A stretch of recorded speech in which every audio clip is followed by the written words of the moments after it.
So today we're talking about navigating neutrality.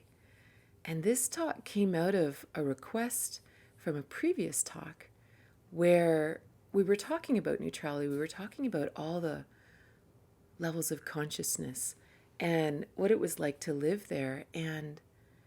But then the question became, well, how do you make choices in life if you don't care about the end result? Like if you're not attached to the outcome, how do you even make a choice to begin with?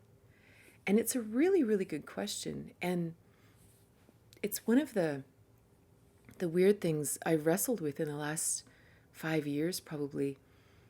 And I told some of you guys this story that must have been maybe 6 years ago or so. I'd come to this really weird place in my life where I really felt like nothing was driving me. Like there was nothing underneath the surface making me do anything. I didn't need to write another book. I didn't need to teach another course. I didn't need to have a partner. I didn't need to make money. There was just nothing. You know when something just drives you, like it's almost like you wake up in the morning and your day is already decided for you because there's all these requirements you have to fulfill. And I was divorced, so I didn't have that partner dynamic that had to be fulfilled.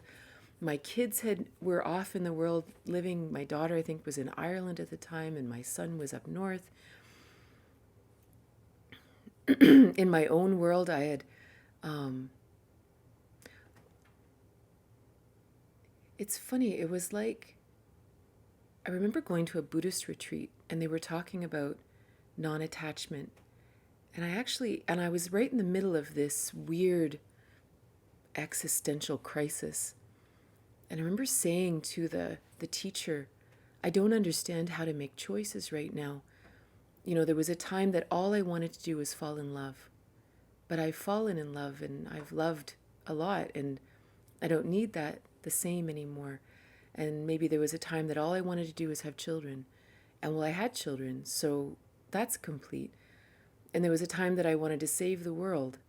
And so I bought a train station and renovated it and desperately tried to save the world until I realized that that's not the path either. There's no such thing. There's no such thing as saving the world. And the key is to do what you love and just hang out with people you resonate with. And we all build together. It isn't about saving the world. And I just came to this place that it's like, well, then what am I doing here? And I had no idea how to navigate. I had no idea how to decide even what I was going to do today, let alone, people were like, oh, well, you should create a list or a vision board or, some 5-year plan. And I was like, but I don't have any desires. And I actually came to this place where I thought that maybe I was dying, like not dying like sick, just maybe my time was complete here. And then I ended up chatting with this psychic woman, and she was really cool actually. And she sort of like tapped into my inner Katrina or something, and she said, "No," she says, "you're just living in neutrality." And she said, "This is the goal." And I said, "But I don't know how to make choices here." And she said, "Yes, this is a new way of living." And so ever since then, this has become my question. So I'm really glad that, I don't remember who it is that asked about this, but I'm really glad to chat about it with you guys today. So this talk is going to have 2 parts. And one, we're going to look at all the ways we make choices and our lives are driven when we're not in neutrality. Because I feel like we have to kind of clear the board. We have to clear our understanding about making choices in life at all. And then the second part of our talk is going to be about once we've sort of cleared that system, cleared those parts out of our system, then we can explore what it is to navigate neutrality. So I'm going to bring up our favorite chart, the map of consciousness we're going to bring up the Map of Consciousness by David Hawkins. And we've talked about this many, many times. But I really want to reference this because this is sort of what we've been talking about a lot. So just in case you're new, in this map of consciousness, it goes through all the different levels, and you can see at the bottom shame, guilt, apathy, grief, fear, desire, anger, pride, courage, neutrality. And this is the neutrality we're talking about. So we're going to talk about what it's like to make choices. How do we navigate those other dimensions of ourselves? And then we'll kind of understand that, and then we can get to neutrality.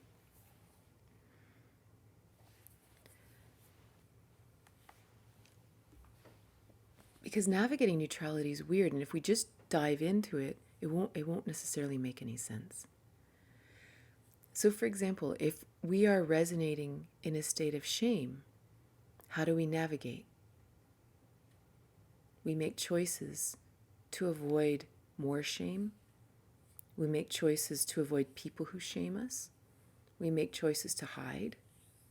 So our navigating of life is about avoiding this horrible feeling of shame. For good reason. If we navigate on a level of, if we resonate in a space of guilt, if we find ourselves struggling with guilt, either feeling guilty, being unconsciously driven by guilt, or even guilting others, this is how we make choices also.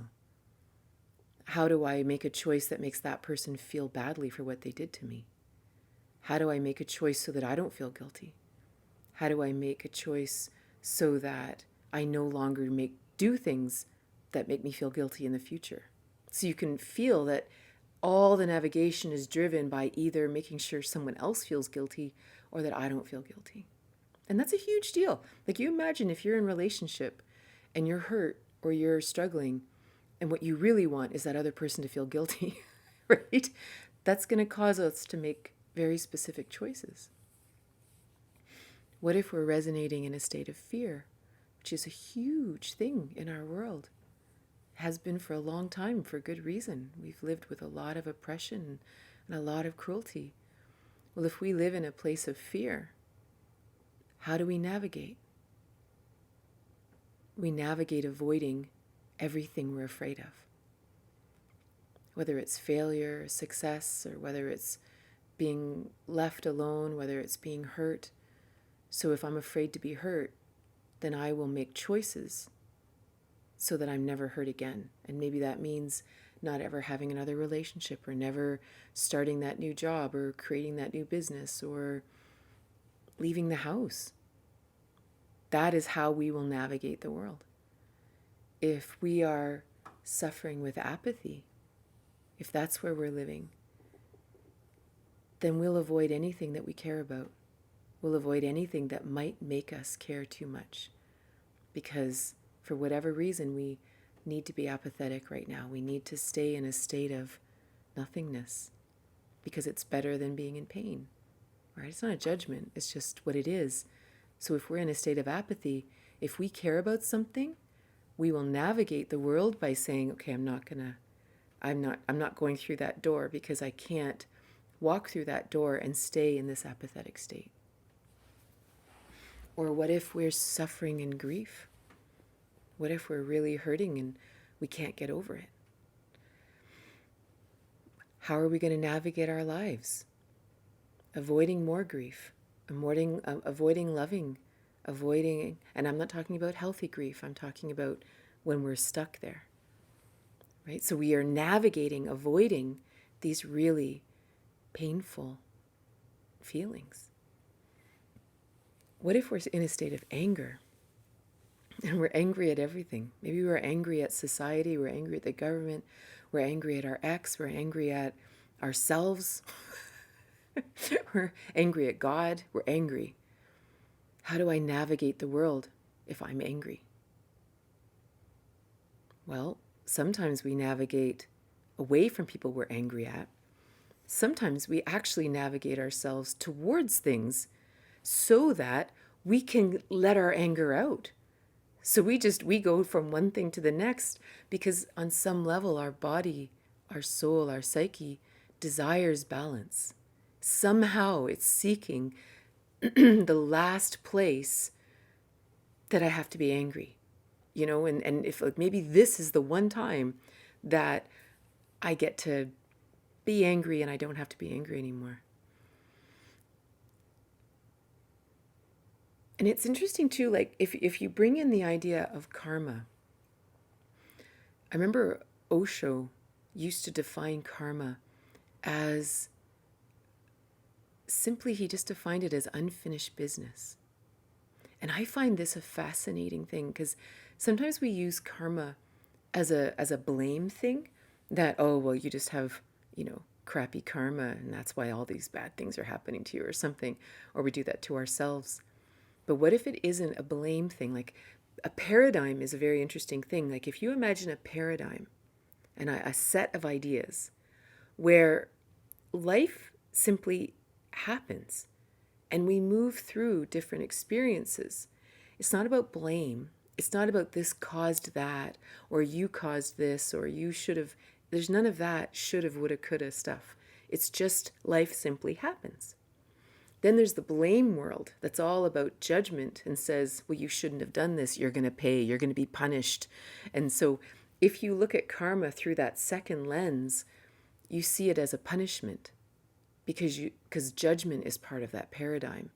And you should have done this and you could have done this, but you didn't. So that's one paradigm that we sometimes view karma within. But imagine a different paradigm where it isn't about blame. It's just what is.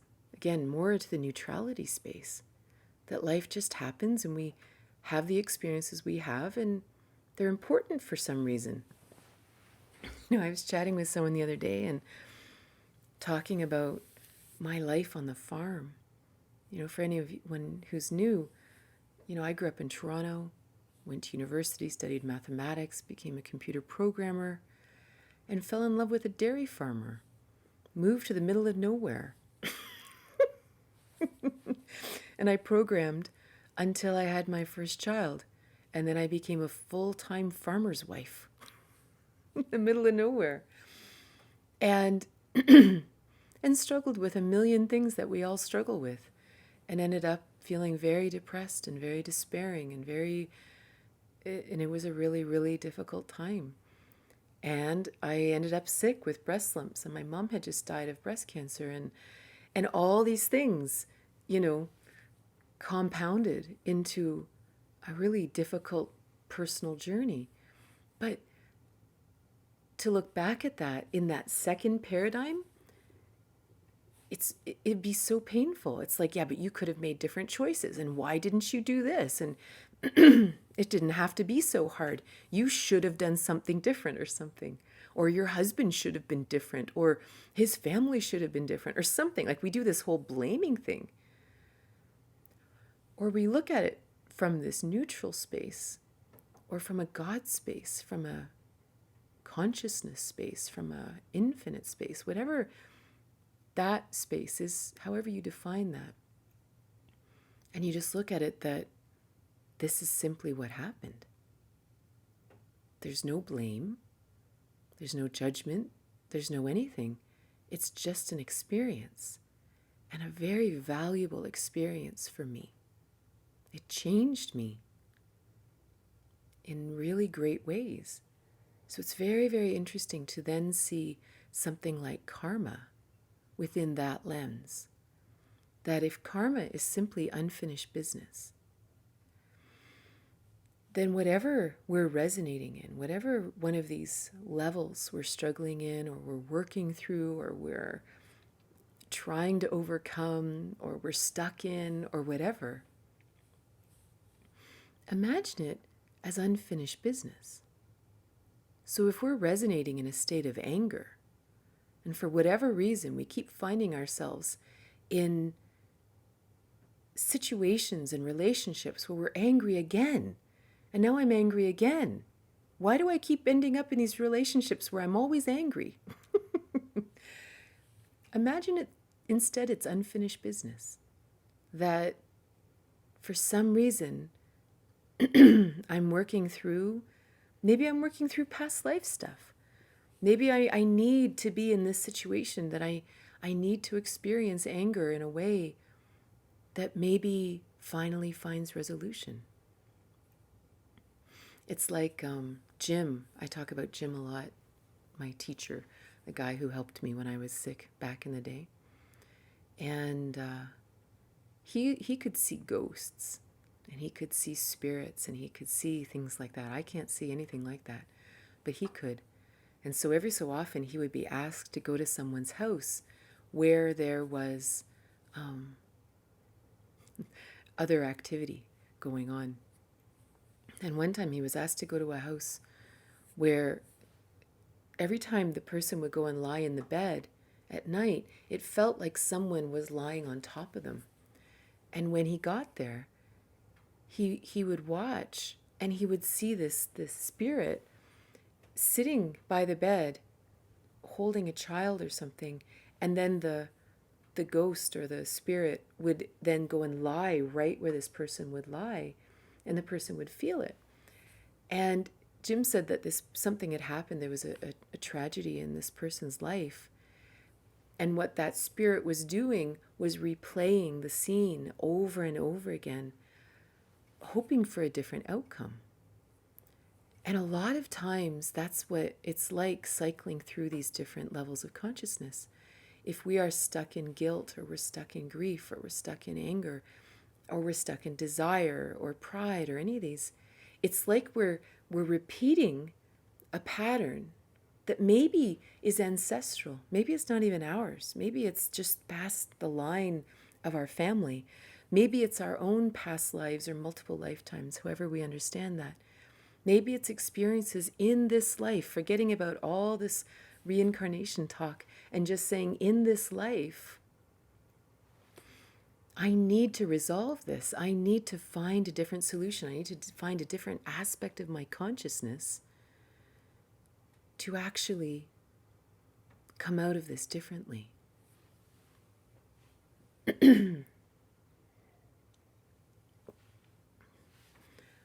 So imagine we're living in a state of desire.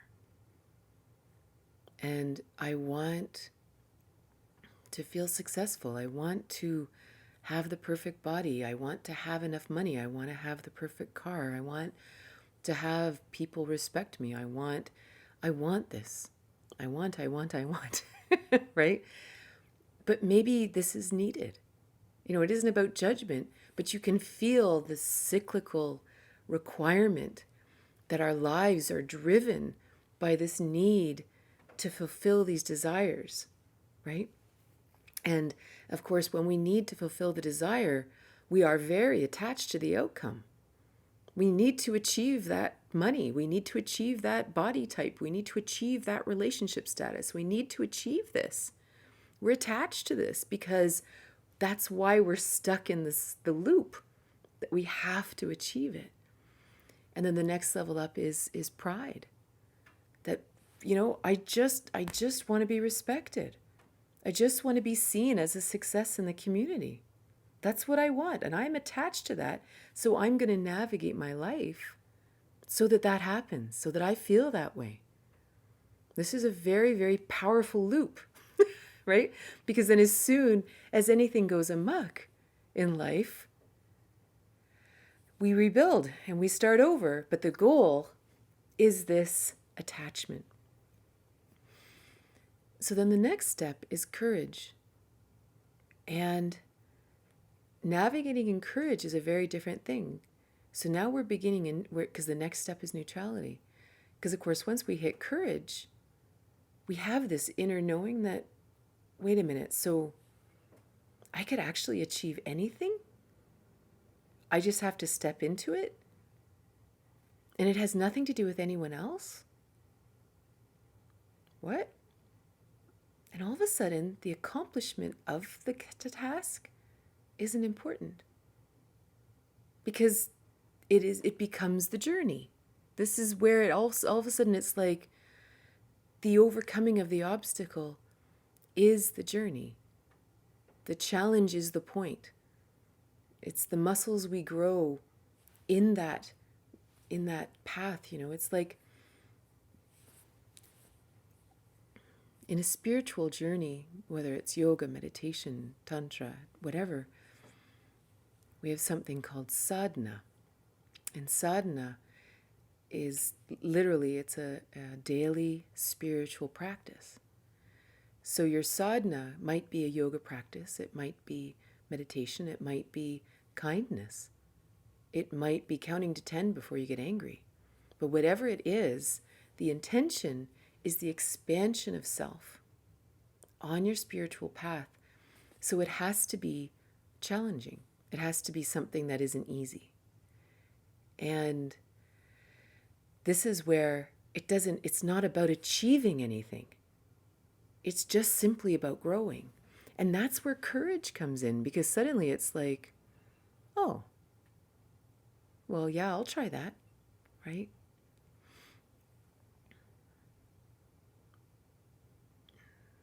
And so years ago, I was counseling a couple, and they had been working on all kinds of things. They had been trying to fix trust issues that had been broken, and they were trying to, fix all kinds of struggles they'd had.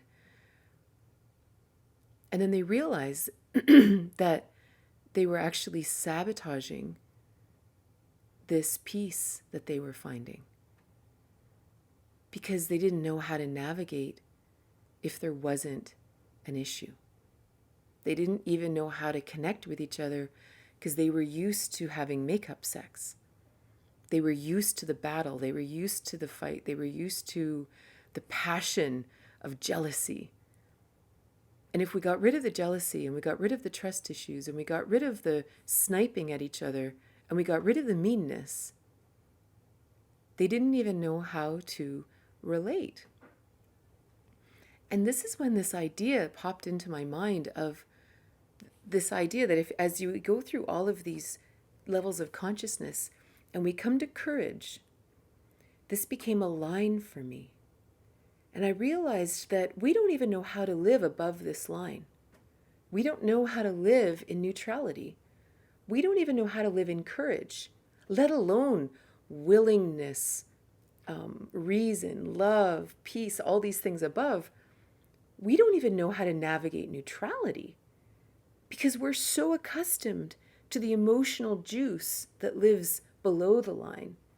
So even if we hit this 0 point, even if we hit the point of courage, the likelihood is, if we don't understand what's possible above here, we'll go find some drama. We will sabotage that quiet, because we almost, like I felt when I was chatting with that counselor or that psychic, it's like, am I dead? Like, I don't even feel any life juice right now because I don't have any drama in my life.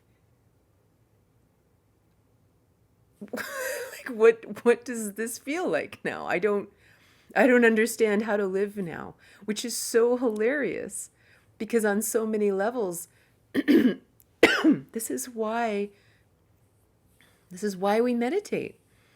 This is why we do everything we do. We want to heal. We want to become whole. We want to be happy. And then we get there and it's too quiet. Isn't that funny?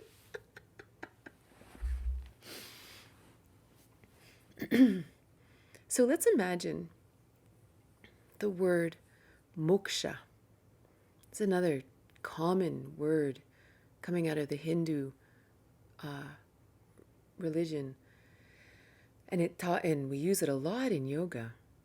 And we talk about this goal of moksha, of liberation, of freedom from the birth-death cycle, the samskaras, all these things.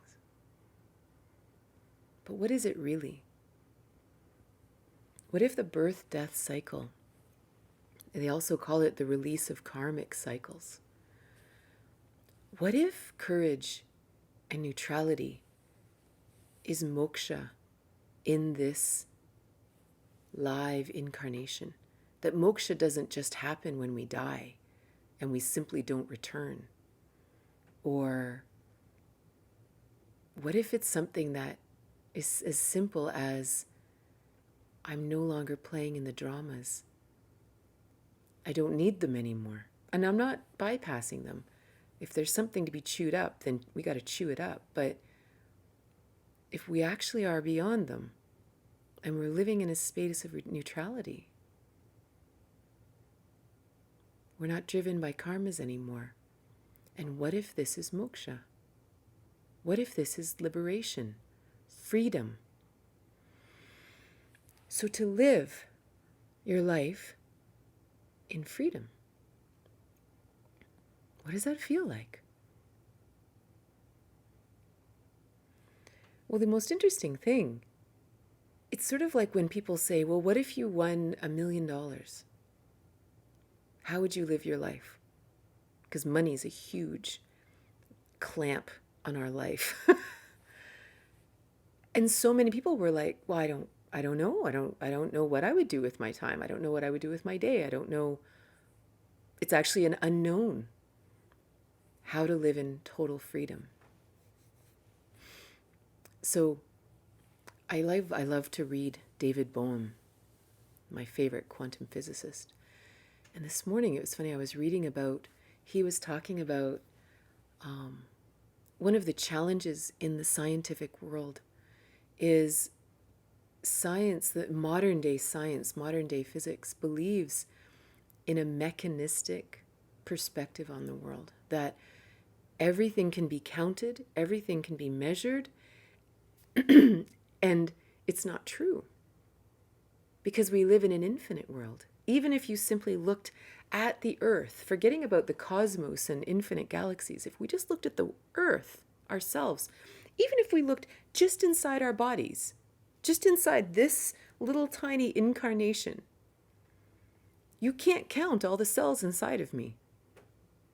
I am an infinite being. I actually have an infinite number of particulates that make this being up. Whether you look at my physical cells, which aren't physical, they're just energy flying around, held together by magnetism, or you look at my aura, or you look at my thoughts, or you look at my hopes, or you look at the knowledge I have, or the experiences I've had, I, just in this singular incarnation, have infinite bits within me.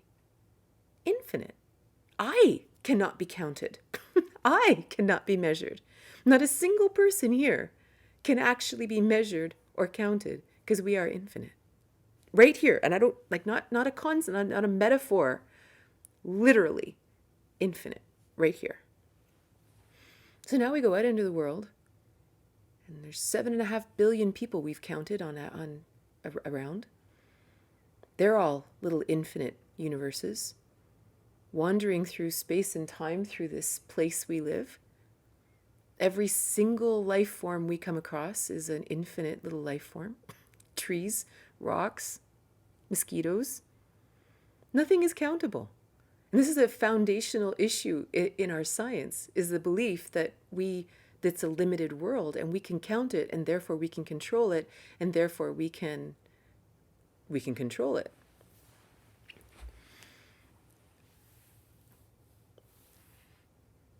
So when we step into neutrality, we start to realize that nothing can be counted.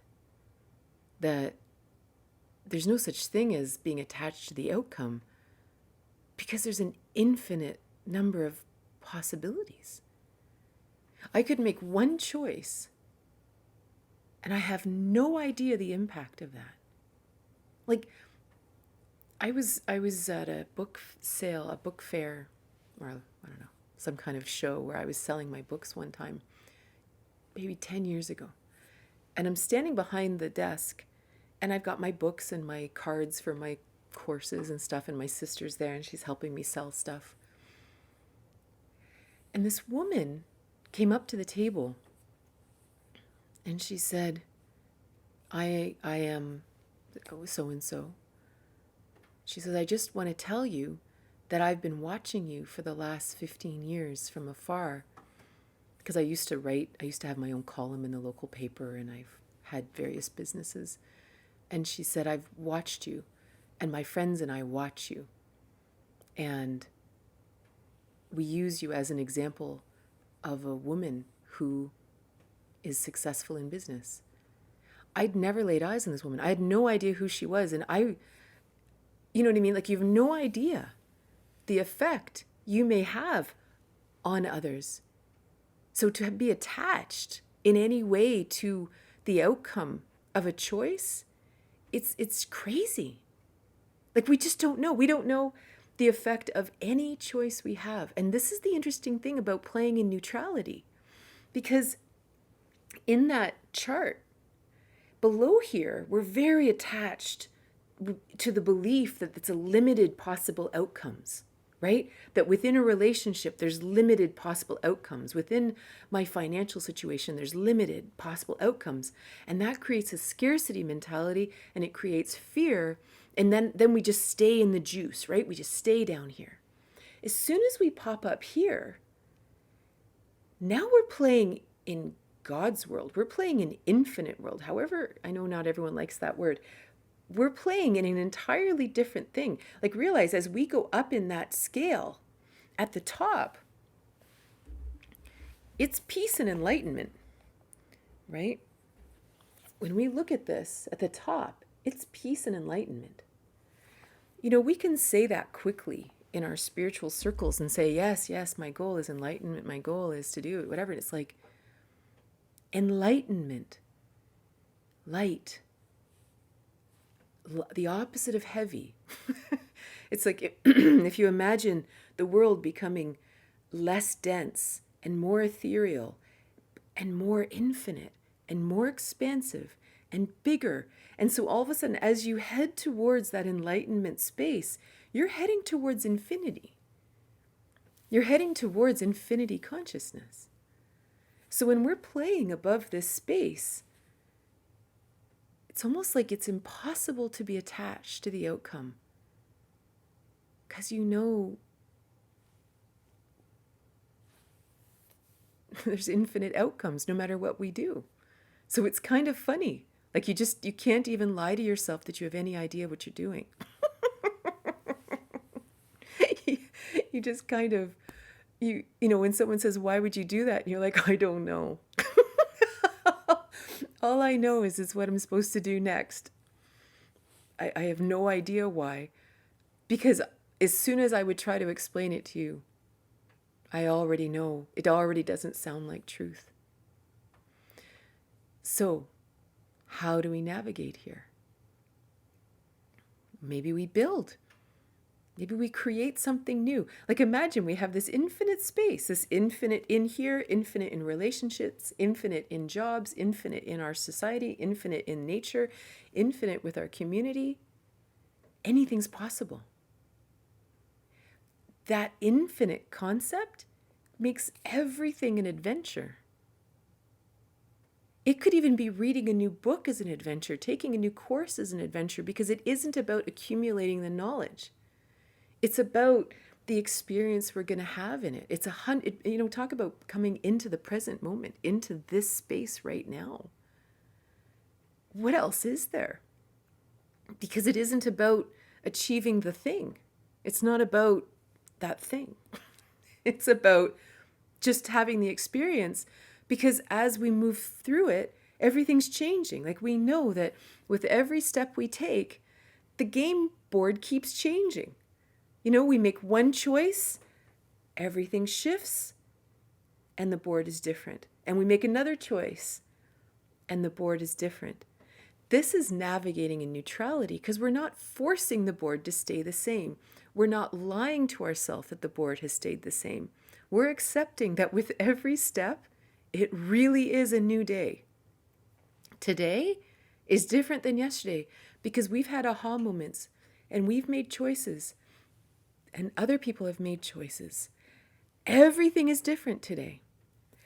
But to live in this space, and this is why I bring in this whole spiritual path, this God part, this whatever you understand that to be. To navigate neutrality requires some kind of inner faith, some kind of tether to the infinite part of you, that whatever you understand that to be. Or else we don't feel like there's any purpose. Do you know what I mean? And it feels very unsafe. It feels like we're just swimming in a wide ocean. It's like, what do you mean I could turn any direction? What do you mean? But it's like, so, and again, I've used this example before, and it sounds really silly. But when I go for a walk down the street, I don't ever have any idea where I'm going unless I've decided I'm going to head to the cafe or something. But even then, I walk down the street, and all of a sudden, does it matter which way I go? Well, no, unless my goal is to go the fastest way, right? If I have an attachment to getting there as quickly as possible, then I'm going to go the fastest way. But if I have no attachment to getting there as fast as possible, I walk along, and all of a sudden, some little something in my brain says, turn right. And okay, does it matter if I turn right?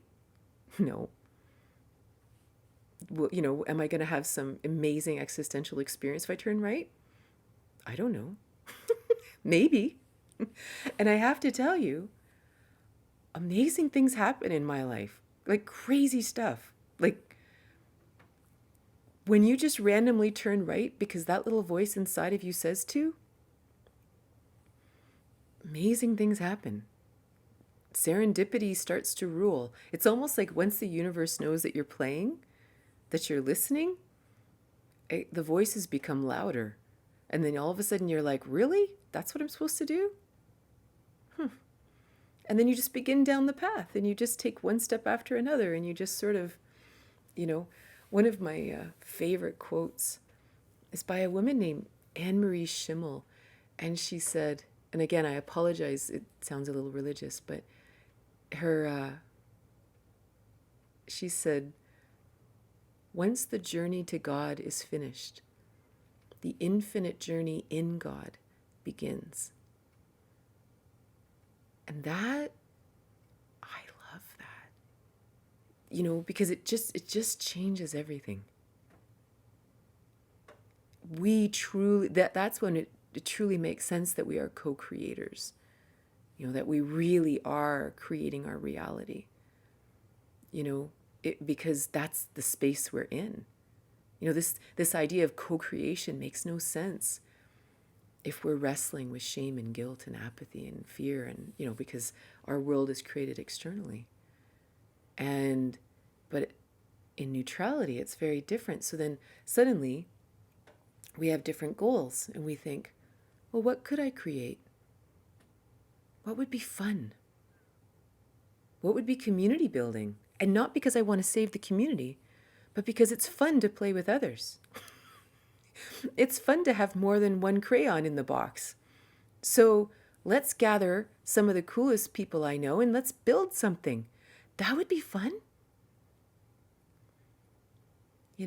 Maybe I go on a personal spiritual journey of meditation because I'm intrigued to know what's possible with this human psyche. Like, I went to visit Jim a while ago, and I said, so what's new? What you been doing? And he says, I've been visiting my dad a lot lately. Well, his he passed away a long time ago. And I said, really? I said, how are you doing that? And he goes, I don't know. He says, I just close my eyes and I decide I'm going to go visit him. And so I go visit him. It's pretty cool. He says, yeah, Mom's there. We're having all these conversations. They're asking me why I'm here and how I got here. And I just tell them I don't know. And these are the conversations we have. Another friend of mine, she went and she was having a Reiki treatment. And during the Reiki, this is really recently, she was having a Reiki treatment. And during the Reiki treatment, the Reiki practitioner said, I can't you're all blocked. I'm not allowed to touch you. I don't understand what's going on. And all of a sudden, my friend saw this man standing in the room, it was actually an indigenous man standing there. And he started talking to her. And this friend of mine, she sees spirits. She's clairvoyant, and she saw the spirit, and he started working on her. And then all of a sudden, the practitioner could work on her, and they were working together on her and doing all these wild things, and she was having all these realizations. So my friend called me, and she said, "What do you think it means?" and what came out of my mouth was nothing. It means that this is reality. And if we want to play in multi-dimensions, we have to accept what we see as truth and not make it something weird and something out there, that it's normal to be helped by the spirit world. It's part of our world. It's not something separate. It's normal. And if we want the veil to come down, then we have to allow for what we see to be real. And so it's a fascinating thing when we actually start playing in neutrality, because we start expanding what it is to be human. You know, people would talk about I love Henry David Thoreau, and Thoreau would say that human beings are so fixated on work and all these things that, we've been talking about, we never have a chance to explore what it is to actually be human. So in this neutrality space, we start exploring the other aspects of what it is to be human. There's so much more. We're so much more capable of other things, but it's not the dog and pony show and the bright lights. And yet inside, it's brighter than anything on the outside. And it's more peaceful and more joyful and more pleasurable and more expansive and amazing. But you have to be tuned to that subtlety, to be able to feel it, to even be able to notice it's there. Yeah, it's very different. Every so often, people have, near-death experiences or something like that, or they have some kind of awakening. And then they realize that, it breaks them out of that karmic cycle, because it just popped them out just long enough to go, wait a minute, we don't have to play there. And of course, the death piece is strong enough, and it's still current enough for them that they realize, wait a minute, if I'm not dead, I'm not playing in the death cycle. I'm going to live. I'm going to live in freedom. I'm going to choose to build and grow and create. Because I've already tried the death thing. I already saw that. I know what that feels like. I don't need to do that while I'm alive.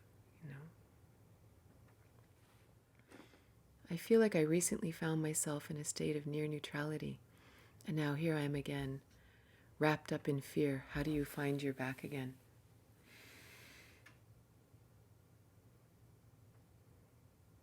See, I feel life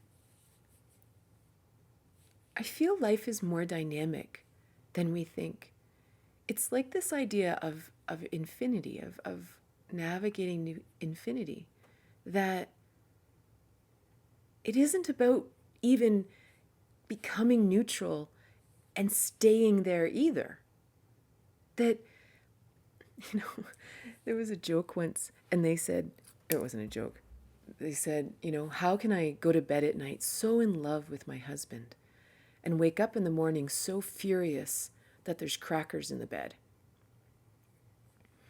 And the teaching of it was that when we find ourselves in a really safe space, we will allow ourselves to dig deeper into places that still need healing. But if we are never in a safe space, we stay in the fear space, like we stay locked down because it's not safe. Everything that we've ever experienced that we couldn't deal with in past lives, this life, our parents' lives, who knows what, we keep it locked down because we're just holding on for dear life ourselves. And then all of a sudden maybe we meet a good friend. We meet a new friend who is safe. And all of a sudden we find ourselves sharing things that we've never shared before with anyone. Or maybe we feel a moment of neutrality and it feels so wonderful. And something in our soul says, oh, I know this space. And then it gives us the courage to dive into fear, to dive into some part of us that got locked away. And maybe it's fear, maybe it's buried fury, maybe it's guilt, maybe it's shame, maybe it's whatever, but it's been walled away.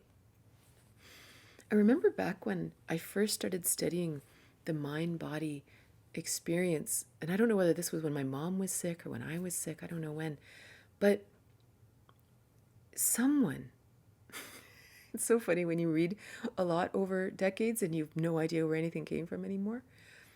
Someone talked about how in the physical body, when there is an impurity or a toxin or a parasite or a virus or something, if the body cannot handle it, and maybe the system isn't the lymphatic system and our excretory systems aren't clear enough and aren't healthy enough to release them, the body must still survive.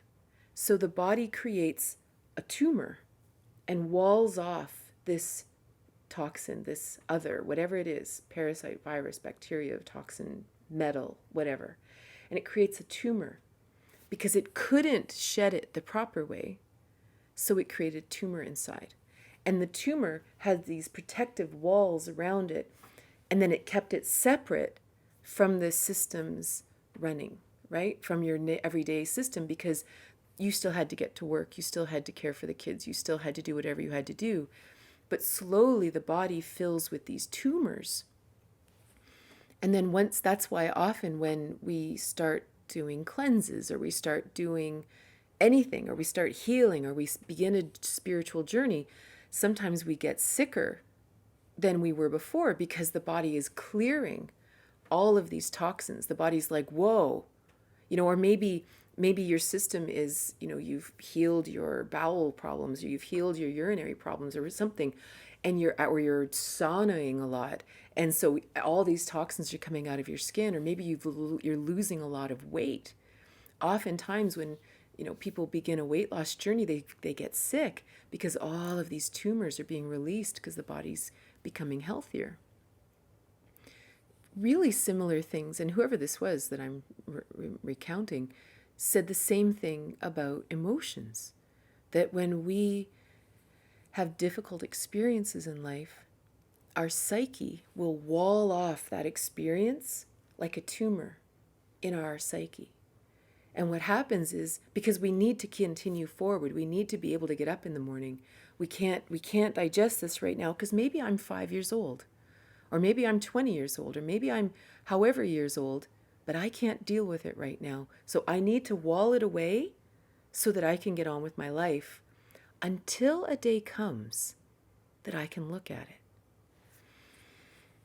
So when all of a sudden we have this lovely taste of neutrality, or we feel courage, or we speak our truth for the first time, or maybe we even experience unconditional love, or we experience something beautiful, it creates a visceral memory inside. It creates a new safe space inside of ourselves that maybe one of these tumors say, can we look at me now? Because I'm feeling safe enough. Let's dive into this. But we're stronger, so we can go there. And if we're rolling around in fear or anger, we can watch ourselves say, wow, how did I end up in fear again? How did I end up in apathy again? But it's almost like these are the blessings of these higher levels or these lighter levels, as they give us these amazing opportunities to heal. So I don't know that, because I mean, if any for anyone who's been listening to me for a while, not today, but like, in chronological time, I have all kinds of crappy days. I don't like flow along in like pure bliss and joy or something. Like there are times that I'm just like, oh, and especially like, through my woman's cycle, right? Man, when I'm premenstrual, there's some stuff coming up there. Like we're clean in house, but it's cool because you kind of just look at it and you can actually articulate it and say, wow, there's some big stuff coming up. Or maybe you find yourself in some weird relationship and all of a sudden you find yourself furious or angry or jealous or something, but you now have this weird other platform inside of yourself, this other witness mind that you watch yourself going, wow, this is really something. But you also have the courage to go through it, to really experience it in its totality with contentment and courage. But what if your partner isn't interested in the growth? It's so interesting because, like in neutrality, there's a neutrality also whether or not we're even in a relationship or even what the relationship looks like. So, for me, if I'm in a relationship and the other person, isn't really in the same space I'm in, I just ask the question. It's the same, like, do I turn left or turn right? It's like, am I meant to still be in this relationship? Maybe the answer is yes. Well, then there's some interesting things I'm going to learn within this relationship. And maybe this other person provides contrast, or maybe whatever they are is complementary to us. We don't have to all be the same. And there's something interesting about actually being neutral, that the other person is also free to explore whatever their life is. But the neutrality is kind of across the board. If it's joyful and growth oriented for everybody, then we do it. And if it's not, then maybe we make a different choice, How do you create change in yourself without attachment to it? Is it just allowing the universe to run its course and trusting this will make things to happen? To trust.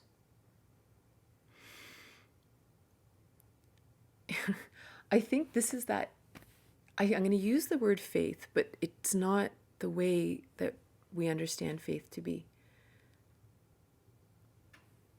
All I know is, when I was sick, when I tell this story about the What If You Could Skip the Cancer in that book, part of that book is about going from my mind, believing my mind that only understands a limited world, and making decisions there and thinking I'm making the right choices, to listening to my heart, to trusting God, to trusting the universe, to trusting intuition.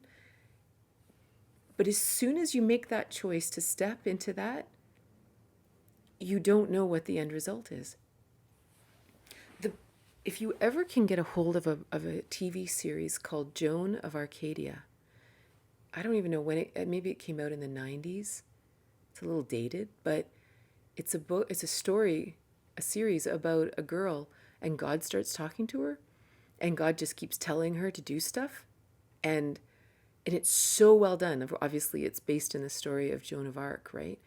And it is such a brilliant depiction of this journey of listening to our truth and having no idea what the outcome's going to be. It's absolutely genius. Here, I'll write it here. It's called Joan of Arcadia. And I think it was only on for 2 or 3 seasons. And it is genius on this point, on this path of listening and having no attachment. Oh, it's just, I owned the series. I bought the DVD set and we rewatched it over and over again. It's so, so good. And like, so for example, like, so my journey here on Insight Timer. In 2018, when I first began my travels. I was out. Yeah, the way it ended was so weird. They really messed it up. But anyway, I think they were going into weird places then. But the first 2 seasons are epic, really good. And I was out east in Eastern Canada, and I was chatting with this woman, and I was trying to figure out, I was still trying to kind of figure out my business model and how to do this and how to do that. And she said to me, she goes, I go on Insight Timer all the time, and I listen to talks while I walk, and it's really helpful. And she said, and plus people can send you donations, and it's really cool, and you should do this, because I was trying to figure out whether to do Patreon or what to do, and Patreon wasn't feeling right. And she said, you should do Insight Timer, you should do Insight Timer. And I was like, oh. So at that point, I was flying to Europe, and I was in Italy, and I decided, oh, okay, maybe I'll do a couple of Insight Timer meditations, Tantric meditations, because I thought, how would I ever stand out in a sea of thousands and thousands of teachers, right? So I created 2 meditations, one a tantric meditation to experience oneness, which we've explored a lot here, and one for couples to explore, because students have been asking me a lot about a meditation that 2 people could do together that was tantric. And then I just continued traveling, and I didn't really have much to do with it. But every so often, I would come back onto Insight Timer and go, oh, look, like people are listening to these meditations. That's so cool. But I didn't really think much of it. And I was always amazed that people kind of kept, coming back for it. And so then I had this idea that, well, maybe I'll upload some audio chapters of my book, Tantric Intimacy, about love. And then I just started just really tiny little things.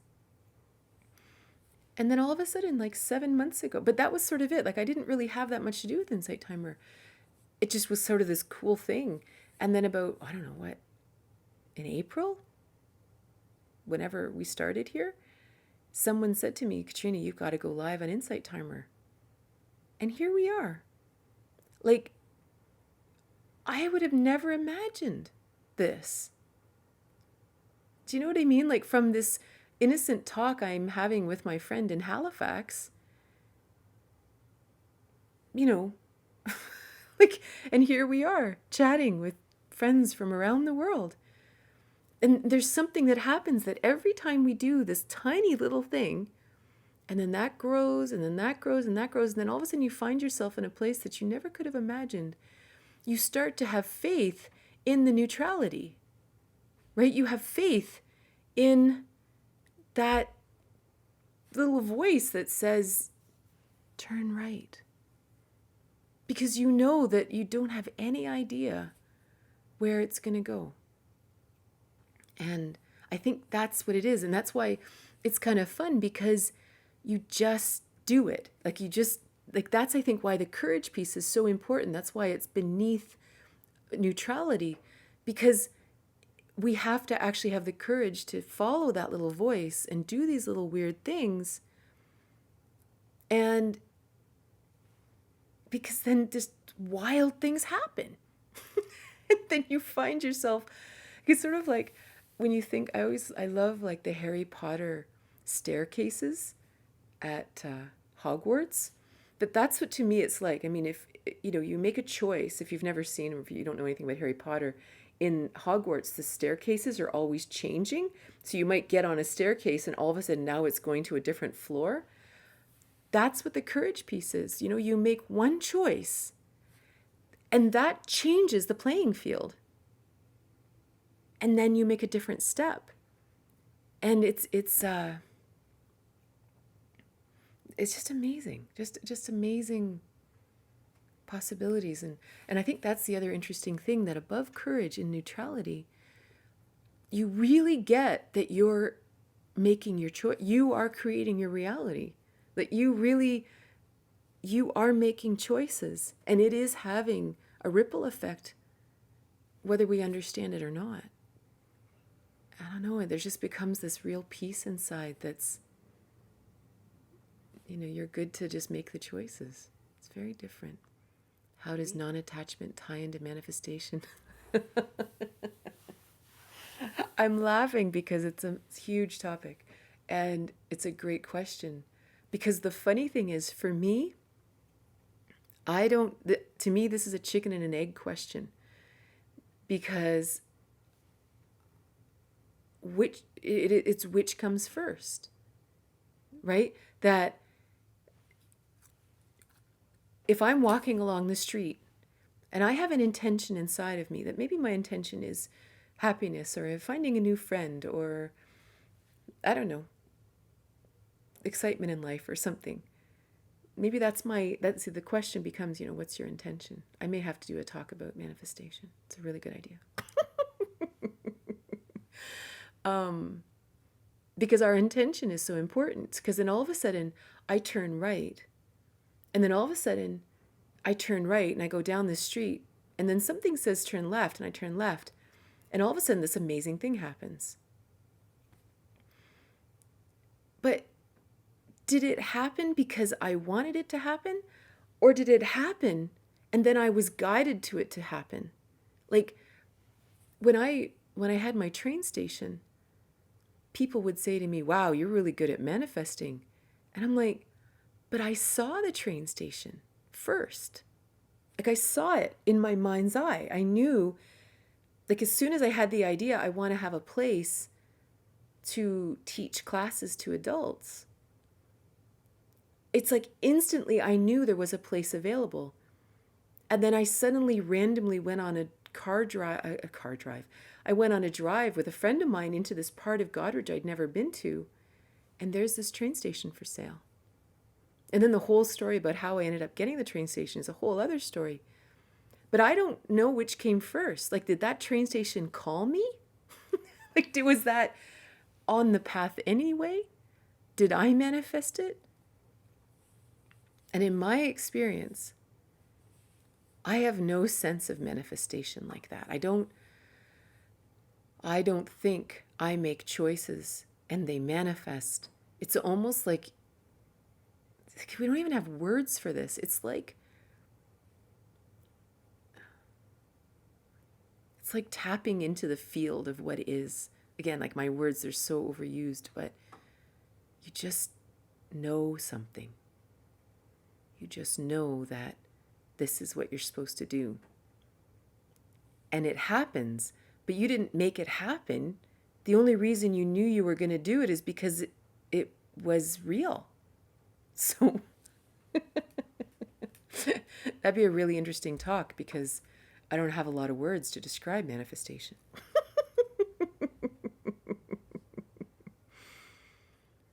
So thank you so much for being here.